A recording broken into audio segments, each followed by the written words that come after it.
No, this is all with love. Oh, yeah. It's like when you go back and look at your bad haircuts from your high school pictures. Yeah. Like, but I hopefully got better. I don't think any man is that stupid. You'd go, no, this is some sort of a horrible con, and I'm going to run out of my house right now and into the rain. We should have a place on the red carpet for the Oscars where they should all have to stop and talk to us about their bad horror movie past. That would be so great. This is the stop you got to make. Hard to believe it is that time of year again, but it is, and we love it. It's a Fright Club tradition. Welcome to Skeletons in the Closet. She is Hope Madden. He's George Wolf. And this is the Fright Club podcast. We are from madwolf.com. And pray tell, what is Skeletons in the Closet? Well, it's a term that you came up with. You labeled it because you were good at that. And it's the thing that I think of during the Oscar nominations first, which is, what terrible horror movies were these people all in? And so that's the first thing I ever think of. You know, I was like, obviously rooting for Jamie Lee Curtis for a number of reasons, but then there are so many others that you just go, oh yeah, they were in that god-awful horror film. And I think if memory serves, the genesis of this was many years ago. Yeah. I think you were writing an article for the old Screen Relish. Was it Screen Relish website that we used to write for? Yes. And was it about this subject? That's when I came up with the title. That is. No, what I did was just randomly, I would just pick like if there was a new Marvel movie, I would take, for example, Mark Ruffalo, and I would draw the skeletons in the closet and do a big thing about the dentist. He's in the movie The Dentist. Right. And then later we moved that idea over to the podcast every time the Oscars came around. So the point is, it's a great idea and a great title. And we're going to do it again. So this should be fun. We've got a great group of nominees. And again, this is not celebrating their work this year, although it is. We'll give them plenty of credit. That's well deserved. It's the maybe embarrassing moments in the past that they've overcome. Some projects that they might not be too proud of, but maybe they are. Who knows? Anyway, we'll get to that. But first off, last time we had a great crowd, a great time. Fright Club Live was the last podcast, recorded live at Gateway Film Center, as it always is. And we had a lot of fun seeing a movie that only, I think, one person in the crowd had seen. Brandon. And talking about killer crushes, we watched The Fan from 1982. Crazy movie. Yeah, so there are like 9 movies called The Fan. This is not that. Whichever one you're thinking. This is a German movie. The German one. From 1982. I saw it years ago. I forget why or how, because it's really hard to get. Right. But I always thought it was fascinating. And I was worried about showing it because it's definitely not for everybody. Now, you can say that about any movie. But this movie, it's incredibly slow burn. It doesn't really turn into a horror movie until the end. And there's no way you know where it's going at the end. Yeah, and this is one, when you say it's not for everybody, that is true. No movie is for everybody. But I think what we mean is polarizing, very polarizing. You have sort of like Skinamarink right now. You have very distinct camps who You didn't like it. I didn't. I cannot stand the music. I know. Really, that's the thing. And it went on and on and on with the music. Because it's very Europunk or Europop. That's not my bag. But we had a lot of people in both camps. I think it was Monty or somebody who said they love that music. Yeah. So great. And then we had, I know, one woman who was quite vocal in her dislike of this movie. But she was very nice. She was. She's going to come back. But yes, she really hated this movie. And then what was very cool is we had someone in the crowd who was fluent in German. Yes. And was able to tell us things like at the end of it, there's a note written in German, and it's not included in the subtitles. So she was able to tell us what it said, which was great. It was. It was very cool. And then we asked people afterwards who their killer crushes were. And our friend Gabrielle said, and it's funny because for a number of reasons, I don't know that he knows that she's a friend of ours. He said Sylvie Mix from Poser. Right. And of course, Poser, had Poser been slightly more of an outright horror movie, it would have been a perfect movie for this list. Yeah, very good. Look it up. See it. But also, Sylvie Mix is a good friend of ours because not only is she the star of Poser, she's the star of our film, Obstacle Corps, and a lovely, lovely human being. So it was just fun to, just talk about her for a second. It was. Because part of the podcast, if you recall, we counted down our celebrity crushes, and then we invited people in the crowd to do that. Not everybody wanted to, and that's all right. You don't have to share what you don't want to share, but we heard some fun ones. So overall, a great time. Always love doing that, so thank you. as we talked about The Fan and Killer Crushes. So it's on to Skeletons in the Closet. And so even though we settled on our 5 favorite Oscar nominees this year for Skeletons in the Closet, there are plenty of other nominees for some honorable mentions. Absolutely. And, I have Jamie Lee Curtis. We talked about Jamie Lee Curtis, who could have her own entire Skeletons in the Closet podcast. Oh, yeah, because that's how she came up, that obviously. Is. But also she's done a lot of, obviously, really great horror films. Yep. But the truth is, she didn't make the top 5 of really terrible horror movies. She didn't. But the one that I would have probably talked about, which I don't think enough people have seen, is called Mother's Boys. And it's bad. Michelle Williams, of course, she has Species. She has Halloween 20 with Jamie Lee Curtis. Right. Love when that happens. Kate Blanchett, The Gift. That's okay. That's not a terrible one.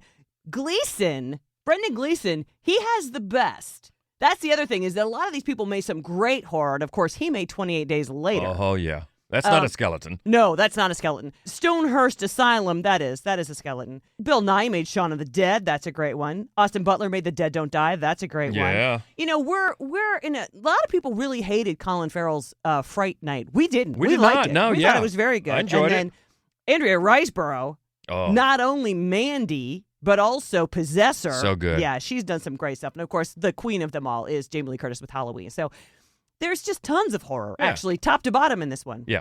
But we tried to pick maybe ones that we hadn't talked about before. And I think the 5 that we have here, I don't know if we've talked about any of these on the podcast. So this is great. I always love a varied list of Oscar nominees and nominations. And we won't go into our nits that we pick with this year's nominees, because we have some. Yes, we Believe do. me, we definitely have some. We've got a great list here if you want to move into them. Are you ready? I am. Okay. Well, this is a nominee for Best Actress this year for a horrible movie called Blonde, although she is the best thing about it. Absolutely. And it's Ana de Armas nominated this year. So we're going back to 2015 for a film where a devoted father helps 2 stranded young women who knock on his door, but his kind gesture turns into a dangerous seduction and a deadly game of cat and mouse. Knock, knock. Knock, knock. Who's there? Cheating Evan. Cheating Evan who? Cheating eventually gets you killed. You've been a bad boy. Your family are victims of your perverted behavior. This is what happens when you break the rules, Evan. We have to punish you. I want to play hide and seek. Evan. Ready or not, here we go. You came out to me. What was I supposed to do? I'm glad we knocked on your door. This was actually the first English language role for Ana de Armas, who is Cuban. Yep. And it's a remake. Yes, of Death's Game, which from 1977, and the original is not a great movie, but it's an interesting movie. That was the late Sandra Locke, and Colleen Camp, who actually comes back and is in the cast of this one. Right. And then Seymour Cassell is the Yeah. John Wick character, is the Keanu Reeves character. It's a very different guy. It is. Very different guy. And the original is, like I said, I mean, it's not a great movie, but it's an interesting movie. I can't say that Knock Knock is particularly interesting. It goes on for too long, and one of the things about the original is Seymour Cassell's character, they don't set him up as being like such a good dude. He's just a regular dude. I mean, they don't set him up as being like a villain. This one they go out of their way. He's a doting father in the morning. Yeah. And they go out of their way to set that character up. The other thing that's interesting is that in the opening segments of both films, you know, the man who's about to be left for the weekend is having an intimate moment with his wife. And in the Seymour Cassell, they do it. And which makes you wonder, like, then later that day, you're that easy to seduce. But in the new one, the Eli Roth one, he doesn't. They don't. They're interrupted, and then he says it's been 3 weeks. So I think to myself, they go a little too far to make him, I think, horny. Well, or sympathetic when. You don't sympathize with this guy. Making it another reason. Well, he hadn't had it for 3 weeks. What's a guy going to do? Right. That sort of thing. Yeah. So these 2 beautiful girls, they show up at his door. It's pouring down rain, and they're lost. And they've been outside in the rain for 20 minutes because they're looking for this party. And can they just come in for a second and use in this case, it's his computer, because their phones are all wet and they can't. So they realize they went to the entirely wrong neighborhood, and he orders an Uber for them. And in the meantime, they try to dry off and they flirt and they make him feel really, ooh, your albums are so cool. And he used to be a what? A DJ, George. So he's playing some music for them, and then they disappear when the Uber arrives, and there he goes to find them, and they're naked in the bathroom, and then quickly becomes a threesome. So here's the thing. The movie has to convince you that he's going to fall for this because, of course, how could he not? Right. But I really don't. I don't think any man is that stupid that you think, oh, my God, out of nowhere, these two insanely gorgeous, horny, naked women really want to have sex with me in my bathroom right now. You'd go, no, this is some sort of a horrible con, and I'm going to run out of my house right now and into the rain. You would think so. It's actually, this is the first official remake of Death Game, but there's an earlier unofficial remake of that film. It's a Spanish erotic thriller called Vicious and Nude from 1980. That's the unofficial. I never saw that one. Yeah, and I love that the film's Taiwan Chinese title, it translates to When Babes Come Knocking. You know what that sounds like? That almost sounds like a Simpsons title from a Troy McClure movie. The one thing that I find most interesting, and I've never seen, there's an alternate ending. Yes. And I've never seen it. That Eli Roth calls the John Wick 2 ending. That's the thing, right? Is because it came, they leave, in the end they leave with his dog. They take his dog Monkey with them. So in the alternate ending, he uses the chip in the dog's collar to find the girls, which is such a John Wick idea years and years before the first John Wick movie. So I think that interesting. It's too bad they didn't go with that because that's a funny idea. And you talk about whether a guy would really fall for this or not. There's two things. The one character, Genesis, writes that it was not a dream on the mirror, but yet she wears a shirt that reads it was all a dream. So it's kind of funny. But this one just doesn't. This is a skeleton. Skeleton in the closet for sure. But it was the start of many great things to come. And now an Oscar nomination for Ana de Armas from 2015. The Eli Roth version of Knock Knock, and that is our number 5. So let's go up to number 4. This is another nominee for Best Actress this year. The surprising nominee, but boy, she is great. Don't let anybody convince you otherwise. Andrea Riseborough, who's nominated for To Leslie this year. Let's go back to 2020, and a house is cursed by a vengeful ghost that dooms those who enter it with a violent death. The Grudge.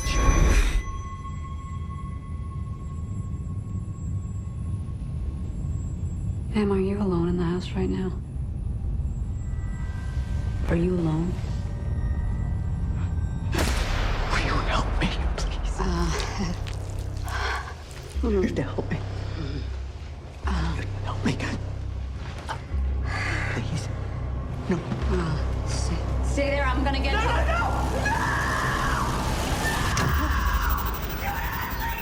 I can't believe this movie's only 3 years old. It seems like forever ago. And it does. It came out and it disappeared, and for good reason. And it's not just Andrea Riseborough. There are 2 other past Oscar nominees in the cast. Jackie Weaver is in this, and Damian Bashir is in this movie too. So you got 3. Yeah. And it's just terrible. It is terrible, and we were excited about it. First of all, yeah. If you're not familiar with Andrea Riseborough, get familiar with her. She is absolutely amazing in every single thing. And of course, we talked about it already. Possessor. So great. And Always then good. and also Mandy. Oh, I guarantee if you listen to this podcast, you'd love the movie Mandy if you haven't seen it. So seek it out. And she pops up, you go back to that Tom Cruise sci-fi Oblivion, which is not a terrible movie. No. And she's got a big part in that, and she's great. And of course, Birdman. She's just she's able to just morph into not only different accents, many different accents, but just different. She's almost a chameleon she really in that is. she can change her look to suit the movie. She's very good. So she's incredibly good. And she's not in this.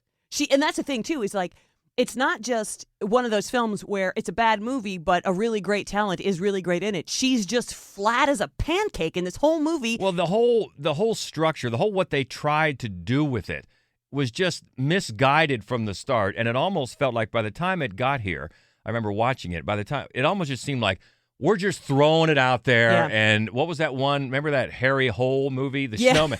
The Snowman. Like somebody just decided just throw this poop on the wall and get it out there and get it out of my sight. Well, I think that's what was the most disappointing to us. Is it was Nicholas Petty who had done Eyes of My Mother. I know, which is just Eyes of My Mother was his feature debut, an incandescent feature debut horror film. Yeah. We love that movie so much. But and this then one, he did Piercing after that, which was not really horror. It was weird, but very interesting. Good and interesting. Yeah, and but this is was just a mess. Yeah, so it's more or less it's an anthology, really. I mean, it's a bunch of little shorts, all based on. That's the thing. If you're familiar with The Grudge, there's a whole bunch of Grudge movies, and what it does is just pulls little storylines from all of the different Grudge movies, repackages them poorly, and kind of smashes them together. And Andrea Riseborough's character as a detective is the detective. It's just flat. It's drab looking.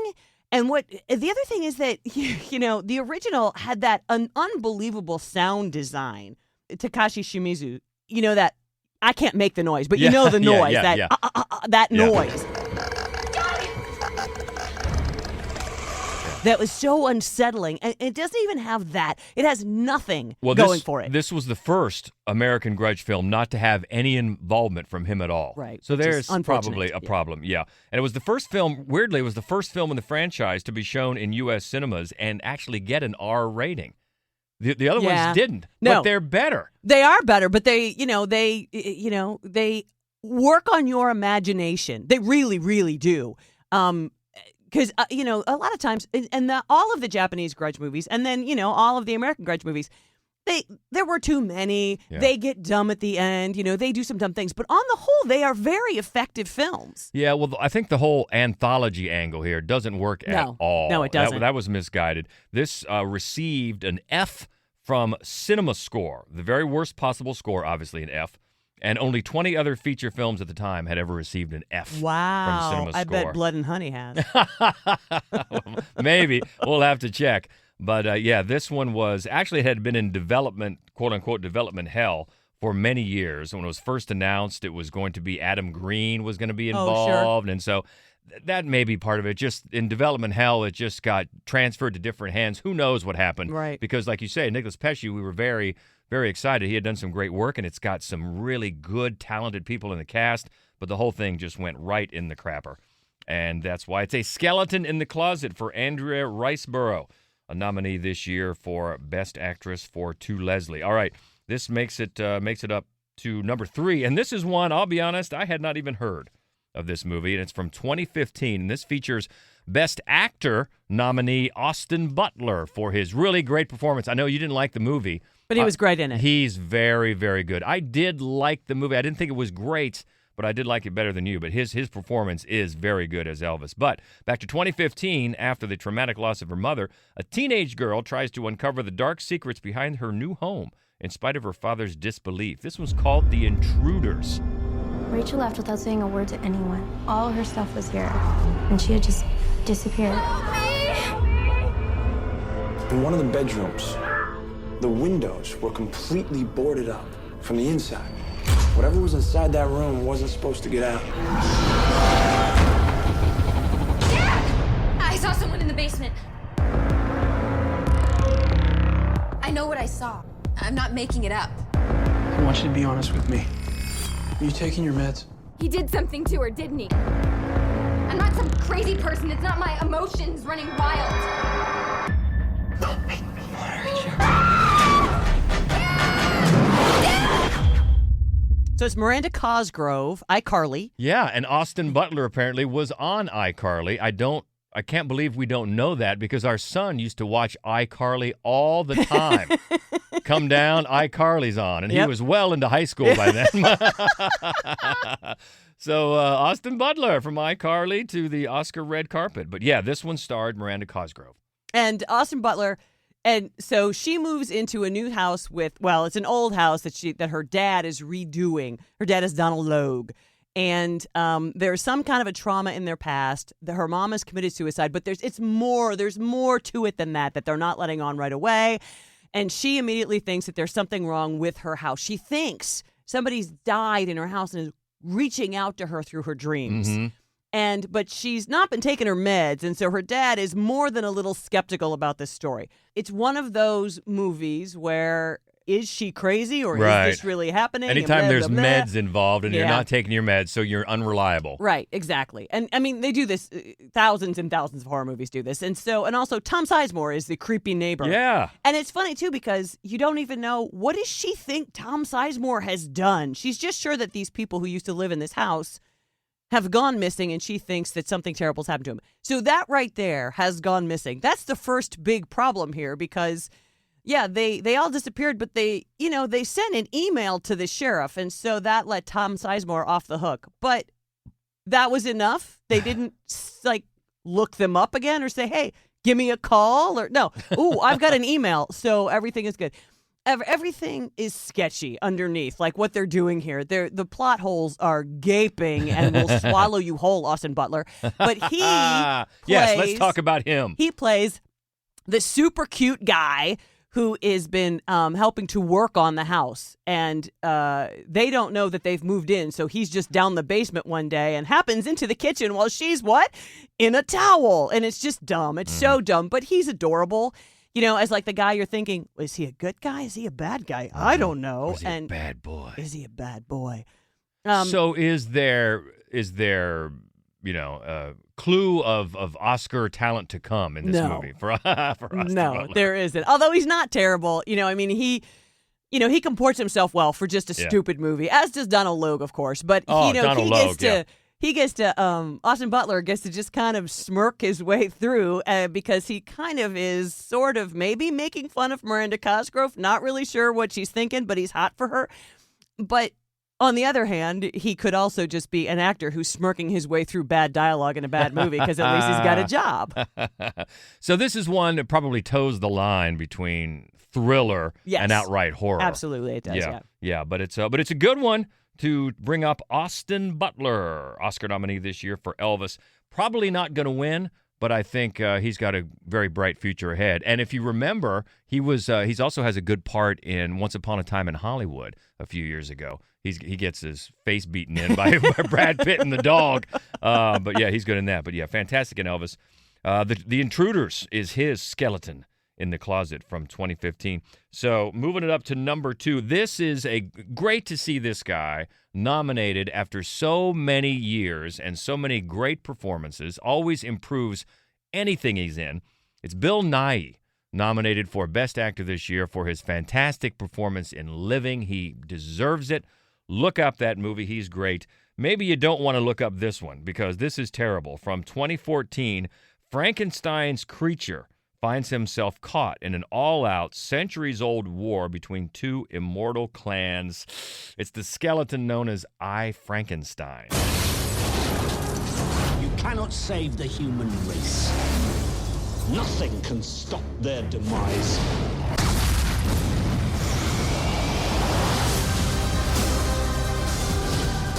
When I met you, I looked into your eyes and saw darkness. I'm a monster. You're only a monster if you behave like one.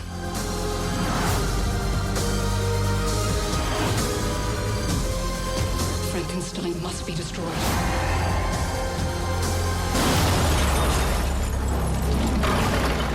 God will surely damn you. He already did. So Bill Nighy, he could also have been included as essentially the same character as he is in I, Frankenstein in all of the Underworld movies, because he pulls off the mean guy in charge. That's a good role for him, the mean guy in charge. And he is not bad in I, Frankenstein. He's not. It's terrible. Yeah. It's terrible. The story is stupid. The performances are awful. The CGI is like bad video game level bad. Well, this was during that era. They all looked like that. Underworld did. This did. That thing with Hugh Jackman, Van Helsing. They all looked like bad video games. And it was just, we should give a name to that era because you could tell it right away. One of those. Oh, yeah. Like, it wasn't a horror movie, but remember League of Extraordinary Gentlemen? Oh, yeah. Same deal. Yeah. They looked like that. And I remember when this trailer came out, and right away, like, boy, does that look like a turd. Oh, and it was. And it was. Mm-hmm. Oh, but you're right. Bill Nighy always classes up a joint. Yeah. And one of the first things, you know what? Aaron Eckhart, who plays the monster, Adam, and it's so dumb because Miranda Otto plays the lead of the Gargoyles. Right. And she says, I'm going to call you Adam. And I'm like, you know what? He's already called Adam. Some of us read the book. Exactly. It drives me crazy. Right. So anyway, yeah. So in fact, let me just dovetail off of that. There are 3 instances of Adam in the novel. Oh, yeah. 3. It's not like it's something that somebody just dug up out of a deep, dark basement. No, that's a thing. Yeah, that's his name. Yeah, it's just dumb. I mean, everything about this movie is so dumb. And right there is one of them. It's the gargoyles versus demons. And it's just, and they turn from gargoyles, like the ugly stone monster things that you find on buildings and in cemeteries, and then they just morph hideous, like badly into super handsome people like Miranda Otto and that Jai Courtney, who you love. He's so bad in everything, including this movie. And I mean, there's nothing about this movie to recommend it besides Bill Nighy. And the thing is, that just kind of makes it worse. Yeah. In the original screenplay, though, it's hypothetical sequels that never came because this bombed. They were supposed to take place in the same universe as the Underworld series, which is from the same producers. And not only shares Bill Nighy, but also Kate Beckinsale was rumored to be making a cameo in this movie. But anyway, that was a big plan that never came to fruition because this was a big thud. Yeah, it's a funny idea because there aren't any vampires or werewolves in this movie. So it's a bit of a surprise. And Kate Beckinsale doesn't make an appearance. Right. And the Underworld movies are not good, but they're not like this. I mean, they're not bad like this. Right. And they made enough money to have some sequels. Oh, bunches, This one did not. This was just a misfire from the start. And yeah, I'm so glad we have gotten away from that. I don't know how many years that they looked like this. Yeah. It was a few, It 3 or was, 4, yeah. and everyone like, oh, that again. And they did. They looked like bad video games. They did. And we moved on, and in a good way. But that is a big skeleton in the closet for Bill Nighy from 2014, I, Frankenstein. So that takes us up to number 1. So glad this actor has an Oscar nomination. And unlike the others, they're all well-deserved nominations, but we don't think any of them that we've talked about so far are going to win. Right. We do think Angela Bassett is going to win for her glorious nominated performance in Black Panther: Wakanda Forever. But let's go back. This had to be number 1 because you're going, I'm sorry? She's in this movie? Yeah. What? Did she lose a bet? Let's go back because it was just 1992 after being cryogenically frozen and waking up on a space station in the near future. The Critters aim to have the unwitting crew for lunch. This is, yes, Angela Bassett in Critters 4. I propose that we just hole up here and wait for them to come rescue us. Albert, company. Hey, where are the eggs? You do not come in here with your goddamn stormtroopers. Someone must cooperate. I hear you wanted these? The eggs. These are the last ones. Critters 4. They're invading your space. Chill out, asshole. She stands out. I bet. It's so funny, too, because 1992 was like her year. Yeah. I mean, she right after this, she made Malcolm X, and right after that, she made What's Love Got to Do with It, and right somewhere sandwiched in between, she did the Jacksons, the TV movie miniseries about the Jacksons. And and right before this, you made Critters 4? Yeah, can you imagine her being on a talk show? So what have you been doing lately? Well, I did Malcolm X and Critters 4. Yeah, oh my God. And the cast also features Oscar nominee Brad Dourif. Yeah, now Great character actor. It's a funny thing. Almost every year, one of the skeletons in the closet involves a movie co-starring Brad Dourif. Well, the thing about Brad Dourif, I think he got his, Cuckoo's Nest might have been his very first movie. If not first, one of. So he got his Oscar nomination right away. And then it just didn't, as far as starring roles, didn't really pan out for him. But he's gone on to a great career in memorable roles. But he got his really, really early. But he's in this. Yes. And he's not bad in this. And she's not bad in this. And the Critters franchise also offers up, of course, the perennial, not this year, but most year, Leo DiCaprio, who's in Critters 3 and is adorable. We've gone to that on this podcast a few times. Yes, well, because he's so often nominated. And Bassett, we could have done, because I personally think that Vampire Brooklyn is a god-awful movie, partly because it's essentially a remake of Blackula, which I love. Right. And Angela Bassett is really good in it, and she's perfect for that role. She is perfect for it. But it's just bad. It's just, and I love Wes Craven. We all love It's just a terrible movie, but it's not, oh my God, it's not Critters 4 bad. And she plays not the ship's captain, but the pilot.